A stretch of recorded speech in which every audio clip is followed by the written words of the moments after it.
Magandang araw, mga ka-truth teller.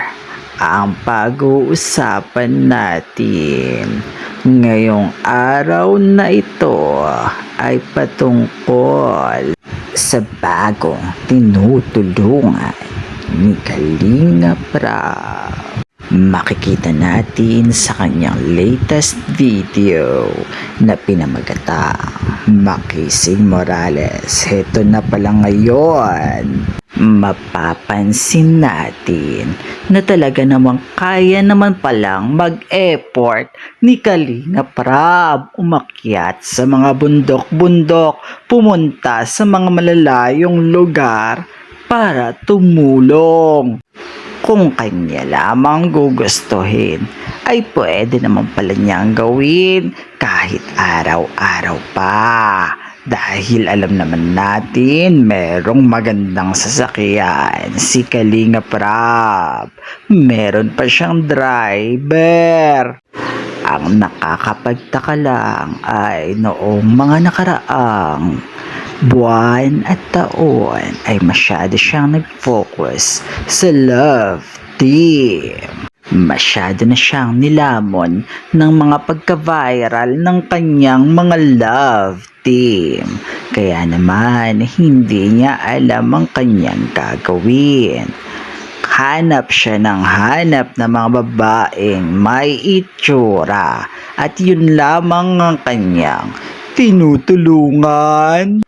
Ang masaklap pa dito ay kapag hindi nag-viral yung babae. Dahil ipapamukha niya dito na wala itong sponsor. At kung nag-viral naman ang babae at ang kanyang ka-love team, ay halos ibigay na niya dito lahat. At ibigay niya na dito ang kanyang oras. 3 beses i-vlog sa isang linggo, minsan ay 5 beses pa. At kung di ka naman nag-viral at wala kang sponsor, ay ilalagay ka sa second channel ni Kalinga Prab. At halos 1 beses na lamang sa 2 buwan kadalawin at bigyan ng bigas at 3,000.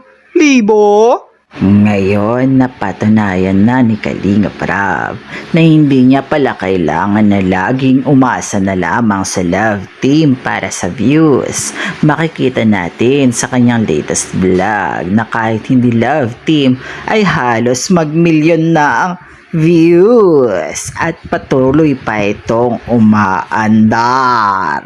Talaga namang nalampasan pa ang views ng mga love team niya kahit pa ito'y pagsama-samahin.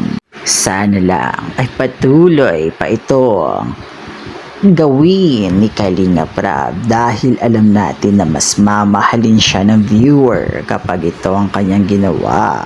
At hindi puro love team. Hindi puro love team na maraming issue. Siguro nga walang tiwala si Kalinga Prab sa kanyang mga viewers at sponsor. Dahil ang kanyang mindset ay tutulong lang ang mga sponsor kapag sila ay kinikilig. Tama na tayo sa mga scripted na love team.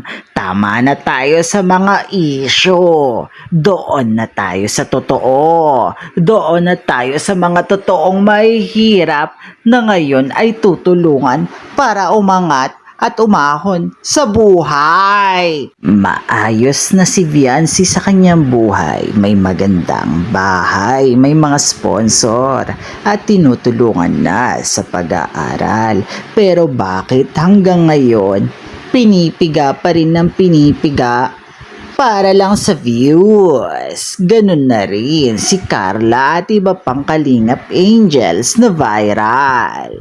Give chance to others naman. Tulungan din yung ibang Kalingap Angels kahit hindi nagba-viral. Bigyan pa rin sila ng kanilang sariling spotlight. paano sila makikilala kung puro sila Viancy, kung puro sila Joy, kung puro sila Carla na lang ipapakita sa kanyang channel. Katulad na lamang ni Baswash Girl na ngayon ay nangangayayat na. Hindi na natututukan ni Kalinga Prab dahil hindi viral. Pati na rin si Eden na hanggang ngayon ay hindi pa rin napapabahayan. Ang dapat gawin ni Kalinga Prab, ang mga love team ang ilipat niya sa kanyang second channel at yung kanyang main channel. Tumulong siya ng tumulong kahit hindi babaeng maganda. Basta't nahihirapan sa buhay, huwag nang mamili pa ng magbabiral. Iyon lamang sa ngayon mga ka-truth teller.